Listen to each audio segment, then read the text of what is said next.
Então, peraí, deixa eu ajeitar a iluminação, deixar bonitinho, vocês conseguindo enxergar. Ah, tá dando pra ver? Então, muito bom dia, boa tarde, boa noite, boa madrugada, senhoras e senhores. Essa aula é voltada para os alunos do sexto ano do Colégio Alfinísia Freire, a disciplina é História. Meu nome é Vitor, todo mundo já me conhece, então. Mas enfim, a gente vai dar continuidade hoje à aula que começamos ontem a respeito de mitos e práticas sociais na Grécia Antiga. Lembrando que nessa unidade a gente vai trabalhar com gregos e romanos, né? Na aula passada a gente começou falando sobre as Olimpíadas, que falamos inclusive sobre as Olimpíadas Verdes, que são as Olimpíadas realizadas pelos indígenas. Mas a Olimpíada em geral, o nome em si vem de Olímpia, que é em homenagem à cidade de Olímpia, justamente por isso surgem as Olimpíadas. Tá? Então surgiu em Olímpia, na Grécia, essas atividades, esses jogos, que hoje acabaram culminando, hoje a gente já conhece como as Olimpíadas, tal, todo o desenvolvimento, toda a forma que a gente conhece hoje, que infelizmente aconteceria esse ano, inclusive, lá em Tóquio, mas por conta da pandemia. Lembra que eu falei na aula passada, inclusive, essa é somente a quarta vez que há o cancelamento ou adiamento das Olimpíadas. As outras 3 vezes foi por conta das grandes guerras mundiais. Primeira Guerra Mundial, lá em 1916, e e a Segunda Guerra, a guerra seguinte, foram duas Olimpíadas que acabaram sendo canceladas, né? Que foi em 1940 e em 1944. Então, 2020, essa vez, é a quarta vez apenas que a gente tem esse adiamento, só para vocês terem ideia de como é a situação, o que é a pandemia.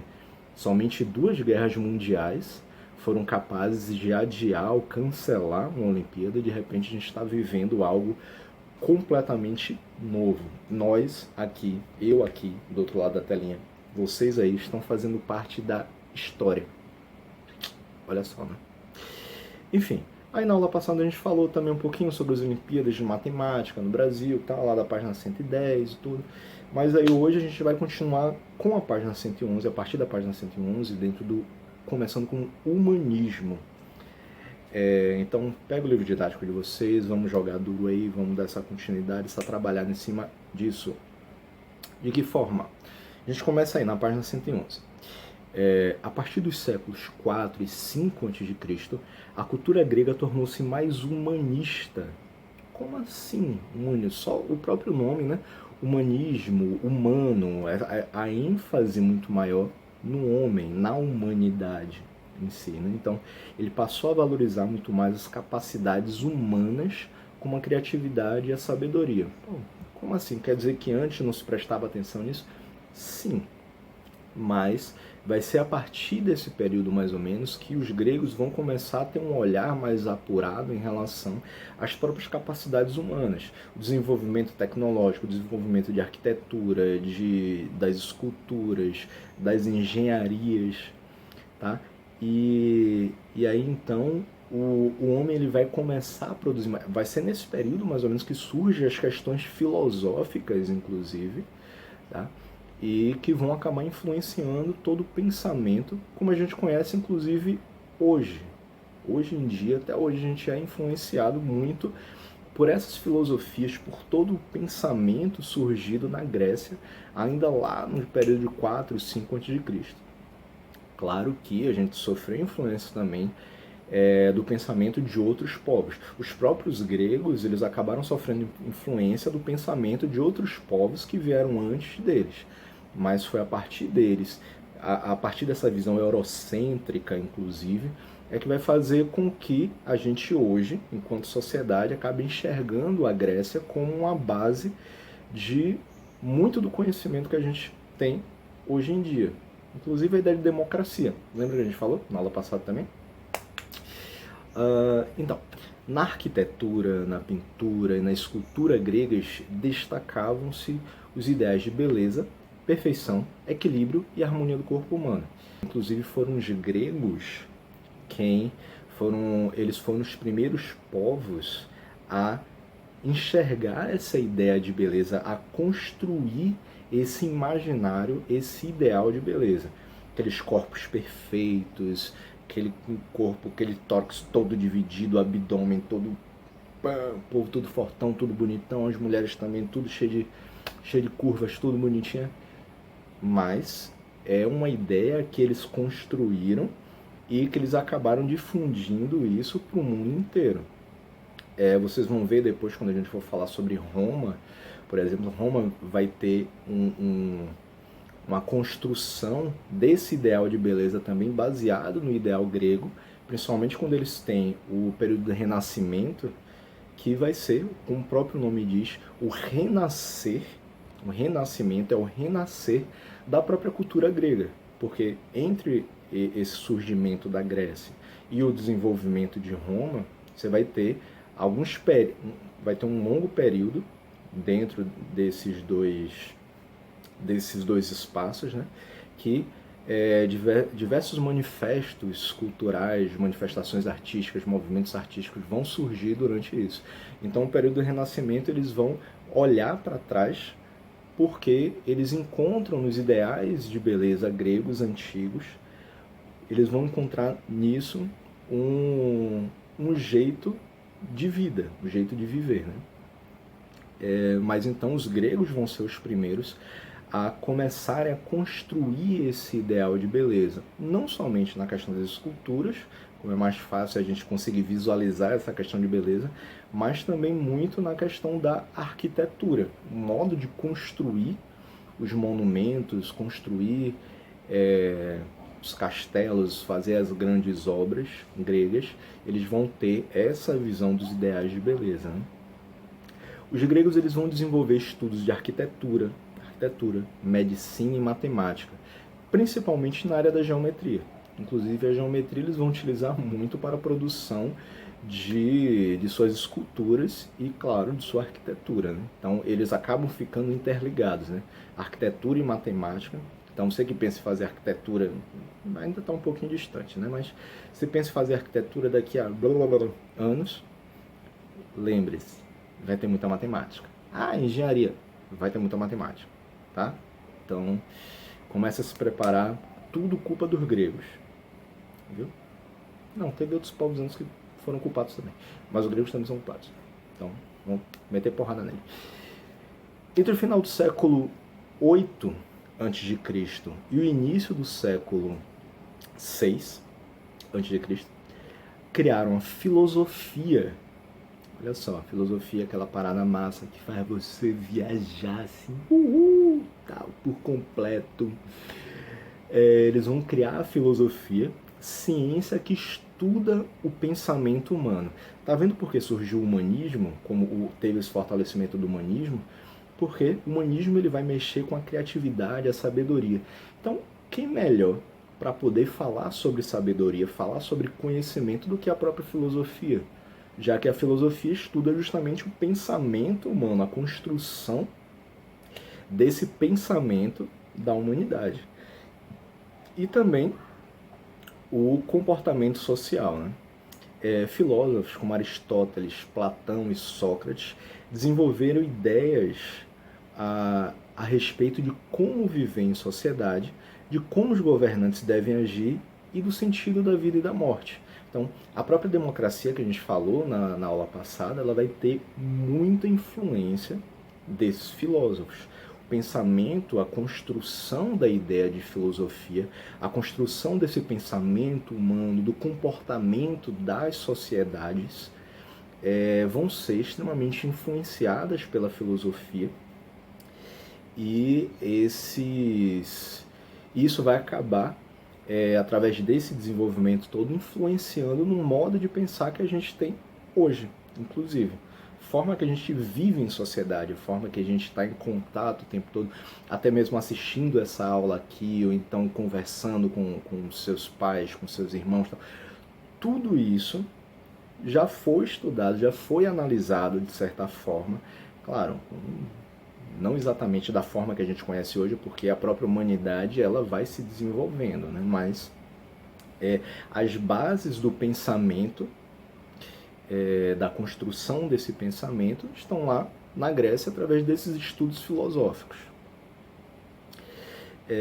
Mitologia e religião. Cultura grega foi muito influenciada pela religião, claro. Os gregos eram politeístas e acreditavam na imortalidade de seus deuses, que teriam poderes sobrenaturais e viviam no Monte Olimpo, no norte da Grécia. Então, gregos eram politeístas. A gente já falou algumas vezes sobre o que é o politeísmo, né? Mas vale a pena sempre a gente lembrar. Poli é a ideia de vários, múltiplos, né? Teísta, o teísmo é relacionado a Deus. Então, se a gente fala que eles eram politeístas, significa que eles acreditavam em vários deuses. Tá?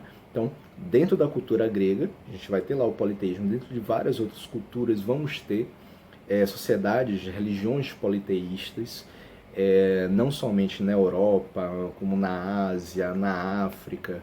A própria ideia da religiosidade africana, candomblé, umbanda, é uma crença politeísta, se a gente for enxergar os orixás como sendo deuses. Então, se eles são divindades, se eles estão relacionados a elementos naturais, a questões da natureza, são vários deuses, então a gente pode dizer que é uma religião politeísta.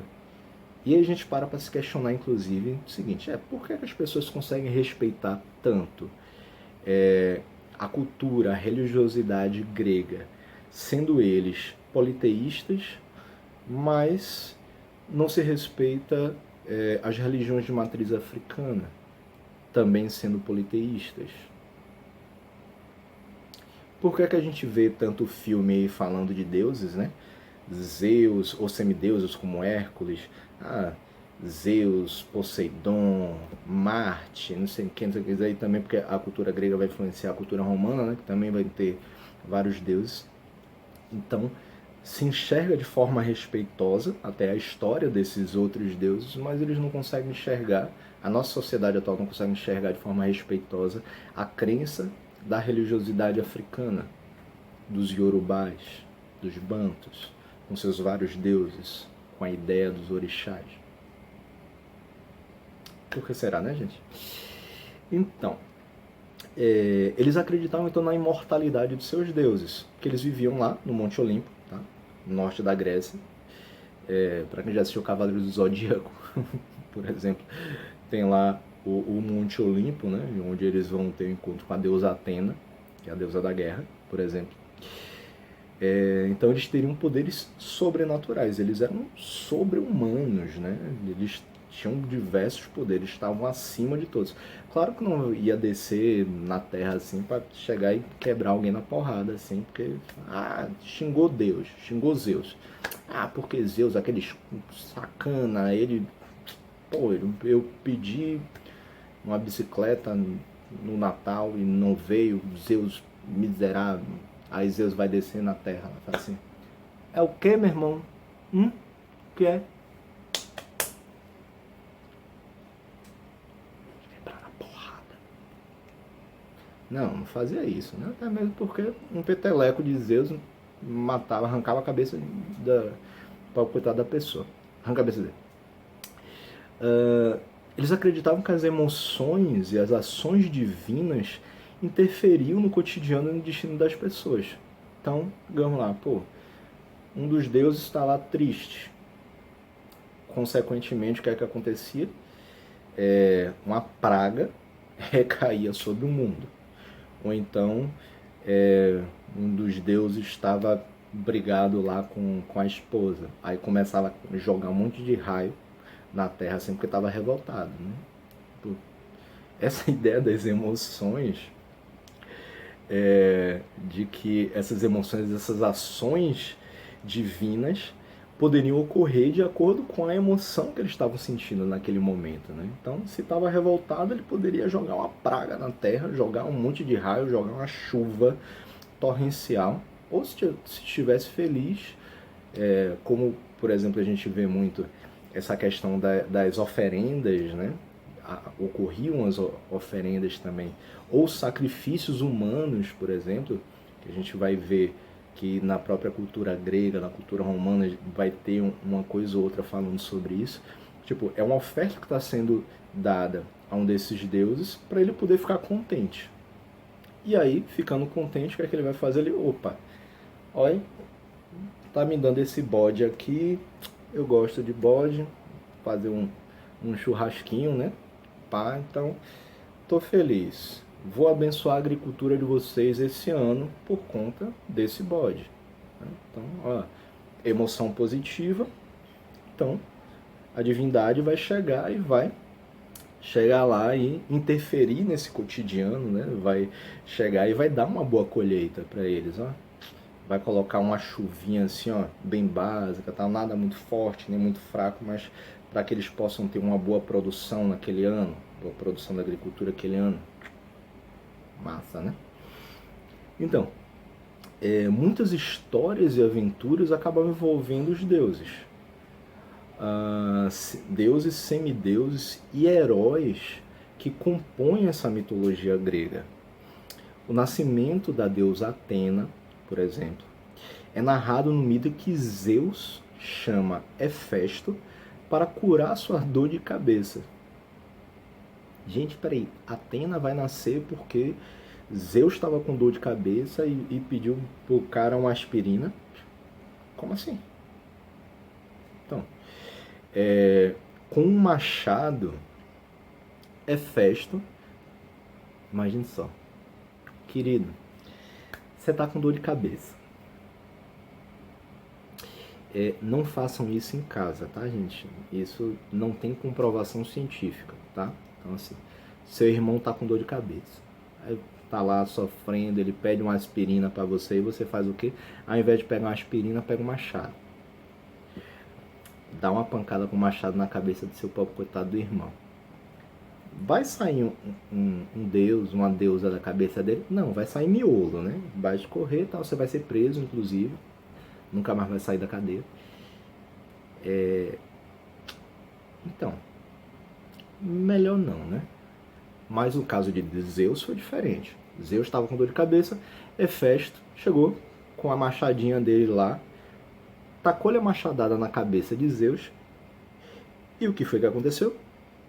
Saiu Atena, linda, maravilhosa, lá, vestida com armadura completa. Atena, com a machadada dada na cabeça de Zeus, Atena simplesmente saiu lá com a armadura. De boa, assim, opa, nasci, tô aqui, completa, maravilhosa, linda. Se me encarar, também dou porrada. Venha não. E aí, por conta disso, por conta dessa forma de nascimento, os antigos gregos a consideravam a deusa da sabedoria e da guerra. Por que da sabedoria? Porque ela vai sair justamente do cucuruto lá da cabeça de Zeus. Por que da guerra? Porque, primeiro que foi através de um golpe de machado, essa relação de machado, guerra, briga e tal, e ela já saiu lá toda de armadura. Ah, professor, mas isso aconteceu de verdade? Então, deixa eu te contar. Eu não estava lá. Eu não vi.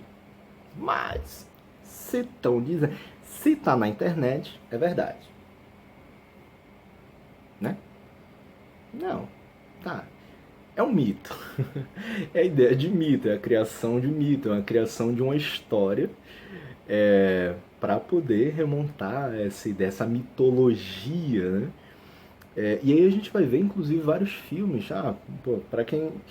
Vocês que gostam, assim, assistam Percy Jackson, por exemplo. Percy Jackson é um filmaço, muito bacana, tal, que fala um pouco dessa coisa da Grécia, né, do Minotauro, tal. A gente vai falar de Minotauro daqui a pouco. Do Minotauro, essa ideia de mitologia, essa relação dos deuses, semideuses e humanos, a forma que eles lidavam com as emoções, com o cotidiano, né? Enfim. Os deuses com aspectos humanos. Os antigos gregos representavam seus deuses com aparência e personalidade humanas e com sentimentos típicos dos seres humanos, como amor, solidariedade, coragem, raiva, inveja. Então, os deuses, eles acabavam tendo feições humanas, eles acabavam tendo o rosto, o corpo, na sua grande maioria das vezes, humanos. Minotauro, por exemplo, ele já vai ser um pouco diferente, porque ele vai ter uma cabeça de touro, mas vai ter um corpo humano, né? Ou, por exemplo, tem... eu esqueci o nome dele agora. Deixa eu ver se tem aqui. Não tem aqui, não. Peraí. Ou, por exemplo, eu dei uma pausa no vídeo, por isso que pode ter um negócio meio diferente. Ou, por exemplo, os centauros, que eles não eram divindades, claro, mas eles faziam parte desse cotidiano da mitologia grega, que eram que enquanto o Minotauro era a mistura de homem com touro, era o tronco de um homem com a cabeça de touro. Tinha os centauros, que eram o corpo de um cavalo, só que no lugar da cabeça do cavalo você tinha o tronco, a parte superior do corpo de um humano. Claro que eles vão ter uma força sobrenatural, né? Tem os Cérberos, por exemplo, tal, que tem aquelas perninhas de bode, tudo, e pronto. Mas enfim, então esses deuses, eles eram representados sempre com aparência e personalidade humana. As emoções que eram típicas, os sentimentos que eram típicos dos seres humanos. Inclusive é interessante a gente falar, por exemplo, assim, a ideia do cristianismo, ele vai surgir um tempo depois disso. E a construção da imagem de Zeus com Z, né, que era o deus principal do Olimpo, lá na Grécia, ele com feições humanas, ele era um senhor idoso já, de barba branca, de cabelos brancos, que era uma representação de sabedoria, né, um ancião de um local com grande conhecimento. E aí de repente se cria se demonstra a necessidade de criar uma imagem de Deus, já dentro do cristianismo, a imagem de Deus. Quando se cria a imagem de Deus, essa imagem precisa ser baseada em algo. E no que é que eles vão se basear? Na imagem de Zeus. Então, olha só, Deus, como a gente conhece hoje, aquelas representações fantásticas que temos sobre a maior divindade do cristianismo, quer dizer, a única divindade do cristianismo, né? Deus, ele vai ser construído à imagem e semelhança de Zeus, da representação do maior Deus da Grécia Antiga. Bacana, sabiam disso?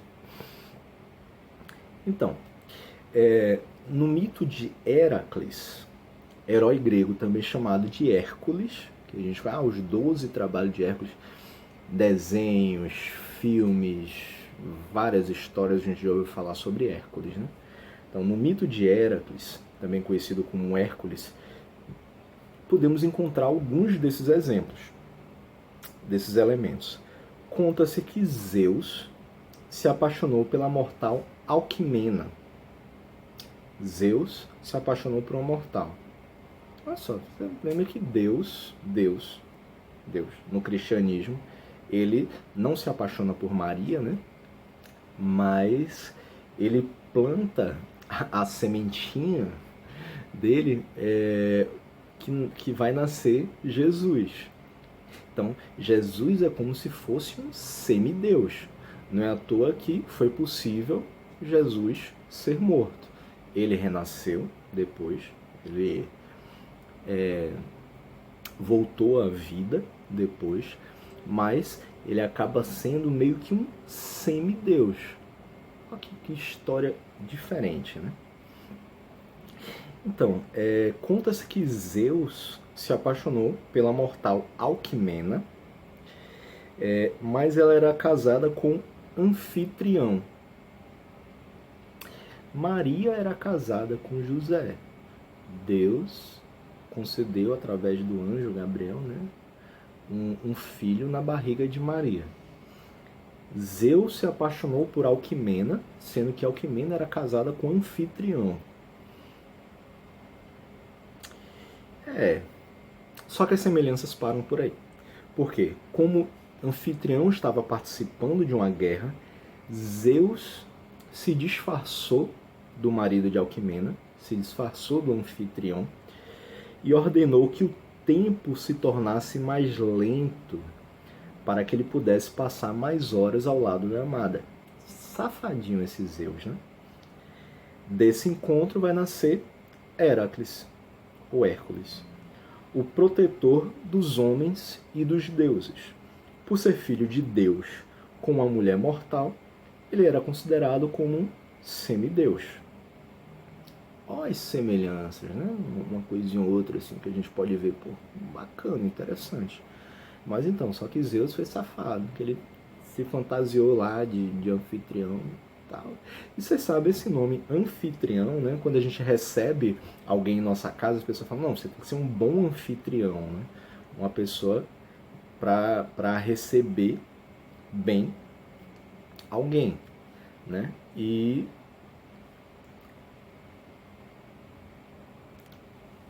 então,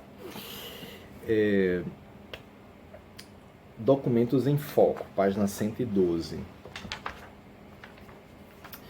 As obras de arte como documentos históricos, assim como outros povos, os gregos representavam suas crenças, seus valores morais e seu cotidiano por meio da arte. Vasos pintados à mão exibem cenas da mitologia e são valiosas fontes históricas sobre os costumes e o modo de vida da sociedade grega. A escultura foi bastante desenvolvida entre os gregos, que a utilizaram para representar deuses, semideuses, heróis, atletas e sábios. E aí você tem 3 obras de arte. E o que é que a gente vai fazer aqui? Ele tem 4 questões para vocês fazerem na página 112, que aí vocês joguem duro e a gente continua na próxima aula para poder falar sobre isso.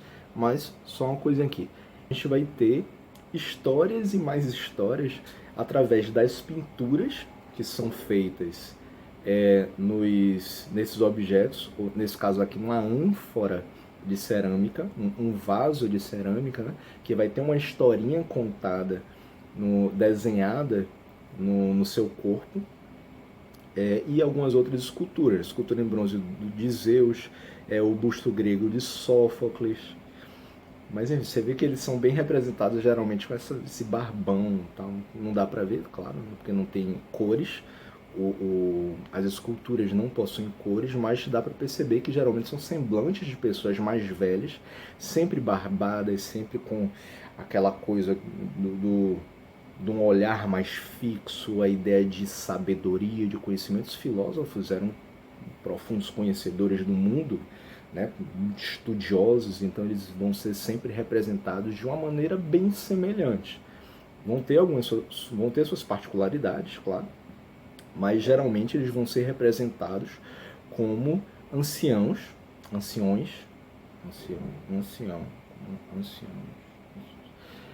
como gente mais velha, tá? Que Cleide não me veja aqui errando, anciãos. Enfim. Mas o importante é que eles vão ser sempre representados como pessoas mais velhas, assim, justamente para trazer a ideia de conhecimento. Não que todo velho seja sábio, né? A gente tem uns velhinho burro aí que, pelo amor de Deus, né? Principalmente lá no governo mesmo, tem os militares que, gente, pelo amor de Deus. Mas enfim, barba não significa conhecimento. Não, em alguns casos pode ser, né? Tá, isso não importa, deixa pra lá, viu? Corta isso.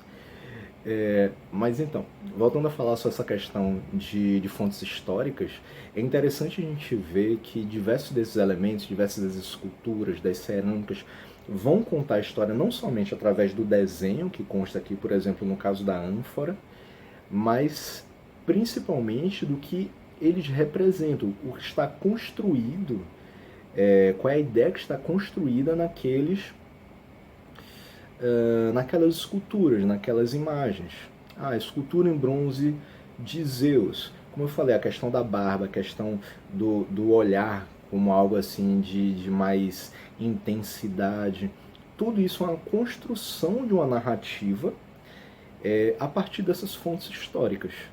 Né? Então, você pode ter uma ideia de costume, de modo de vida, somente estudando, partindo pelo menos dos estudos sobre esses objetos, ok? Então é isso. Façam aí a página 112, tá? E na próxima aula a gente continua, na 113 a gente finaliza esse capítulo. Beleza? Valeu, falou, tchau.